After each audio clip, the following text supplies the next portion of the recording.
Magandang gabi po sa ating lahat, mga kapatid. Magandang gabi po, Father. Tayo po ay nasa pangatlong gabi na ng ating simbang gabi. At kung tayo ay nagpapatuloy at nakikiisa sa ating pagninilay kahit papaano, narinig natin at napagnilayan natin na sa unang dalawang simbang gabi, inilahad sa atin ang kung sino ang binigyan ng responsibilidad para ihanda ang daraanan ng Panginoon. Ang kanyang mensahe, tuwirin ninyo ang kanyang landas. At ang tinutukoy ay walang iba kung hindi si Juan Bautista. Ngayon, sa pangatlong gabi ng simbang gabi natin, ang pagninilay ay nakatuon sa isa na namang mahalagang karakter na gaganap sa mahalagang responsibilidad sa pagsilang ng tagapagligtas. Ayon dito sa ating ebanghelyo, siya'y isang taong matuwid. At kung babalikan natin ang unang pagbasa mula sa aklat ni Propeta Jeremias, sinasabi dito ang tungkol kay Jose na magiging ama ni Jesus. Sinasabi dito na siya'y ipanganganak ng isang taong matuwid mula sa lahi ni David. At ang lahat ng ito ay tumutungkol kay Jose. Si Jose na isang karpintero, simpleng tao, walang maraming sinasabi, hindi maingay, hindi madaldal, hindi showbiz. Nandyan lang sa background, tahimik, pero gumagawa. Man of few words. Kay Jose, makikita natin kung papaanong ang Diyos ay kumikilos, sapagkat hinahayaan niya na kumilos ang Diyos sa kanyang buhay. At papaano natin masasabi na talagang kay Jose, makikita natin kumikilos ang Diyos, at kay Jose, makikita natin na pinapakilos niya ang Diyos sa kanyang buhay.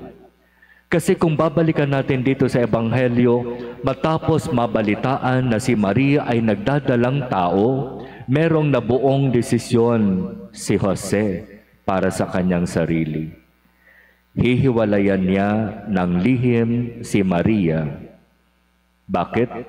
Sapagkat malinaw kay Jose, wala pang anumang nangyayari sa amin ni Maria, paanong siya'y naglihi. At dahil siya'y matuwid na tao, responsable, ayaw niyang malagay sa kapahamakan si Maria.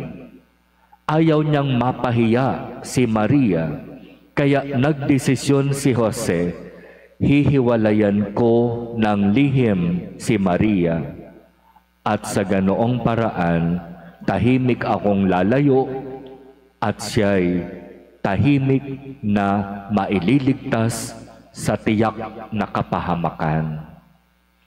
At doon sa sitwasyon na yon, pumasok ang Diyos sa kanyang buhay.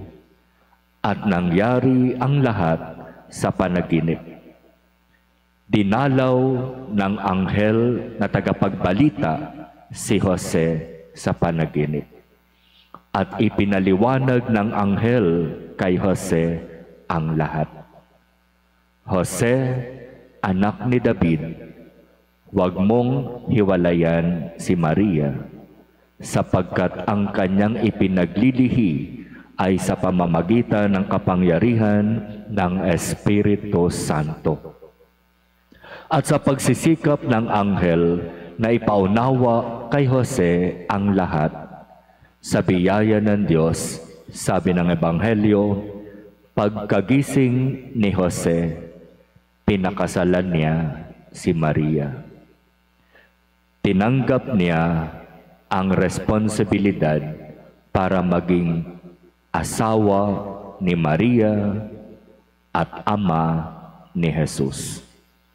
Bagamat meron na siyang nabuong desisyon, hihiwalayan ko si Maria, mas pinakinggan ni Jose ang kung ano ang gusto ng Diyos. At dito malinaw na makikita natin kung papaanong sa buhay ni Jose, mas pinakikilos niya ang Diyos. Mas binibigyan niya ng importansya ang Diyos. Mas pinakikinggan niya ang Diyos kaysa sa kanyang sarili. Kaya iyon ang dahilan kung bakit sinasabi siya'y isang taong matuwid. Sapagkat sa kanyang buhay, ang kanyang binibigyan ng importansya at pinahahalagahan ay ang kung ano ang gusto at ang kung ano ang nasa kalooban ng Diyos. Mga kapatid, kung pagninilayan at pag-aaralan natin ang buhay ni San Jose, marami tayong mapupulot na magagandang aral sa kanya. Sapagkat bilang isang taong matuwid, siya'y may takot sa Diyos, siya'y masunurin sa Diyos, siya'y mapagmahal na asawa, siya'y mapagmahal na ama, maaasahan sa salita at gawa. Hindi man masalita, ipinapakita niya naman sa gawa ang lahat ng gusto niyang sabihin. Kaya talagang maaasahan itong si San Jose. Kaya hindi nakapagtataka kung bakit sa dinami-dami ng pwedeng piliin para maging ama ng anak ng Diyos dito sa sanlibutan, ang pinili ay si Jose. At bantayan nating mabuti ang mga ebanghelyo na mapapakinggan natin ngayong mga panahon na ito ng simbang gabi, kung papaanong sa kapangyarihan ng Diyos ang mas pinipili niya para gumanap sa mahalagang responsibilidad ay ang mga taong marunong magpakababa at kumilala sa Diyos. Yung tipong hindi aakalain, pero sila ang pinili. Di ba si Juan Bautista, sinasabi ng mga tao, ano ba naman yung Juan Bautista na yan? Parang nasisiraan ng bait.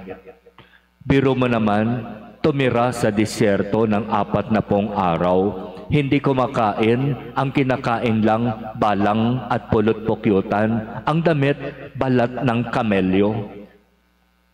Parang wala sa sarili. Pero pinili ng Diyos.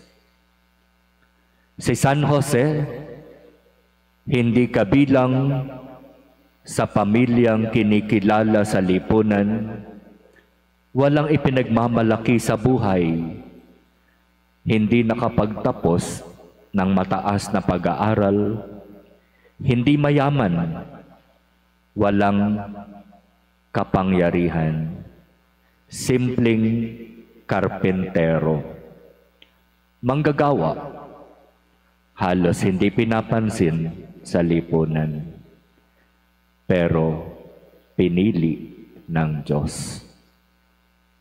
Kung minsan ang hirap intindihin ng pamamaraan ng mga pagkilos ng Diyos.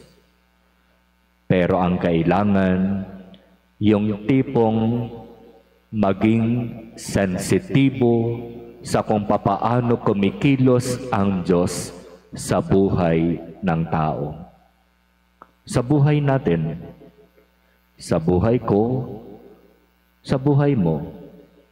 Kung magiging sensitibo lamang tayo sa mga pagkilos ng Diyos sa buhay natin araw-araw, katulad ni San Jose, pakikinggan natin at susundin din natin ang kung ano ang gusto ng Diyos.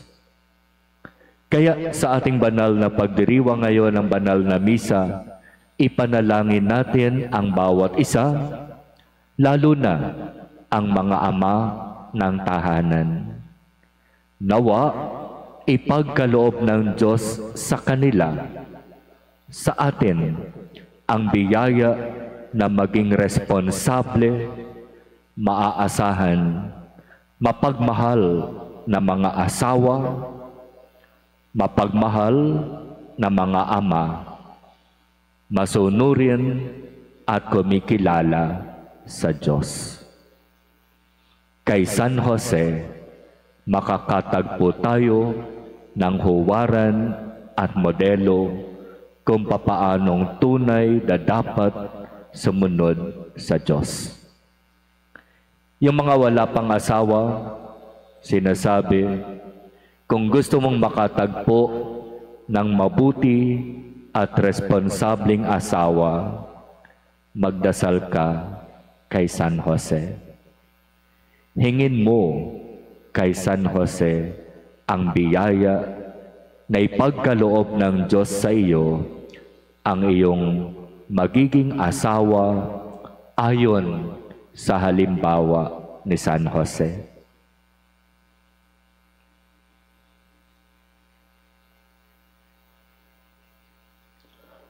Amen.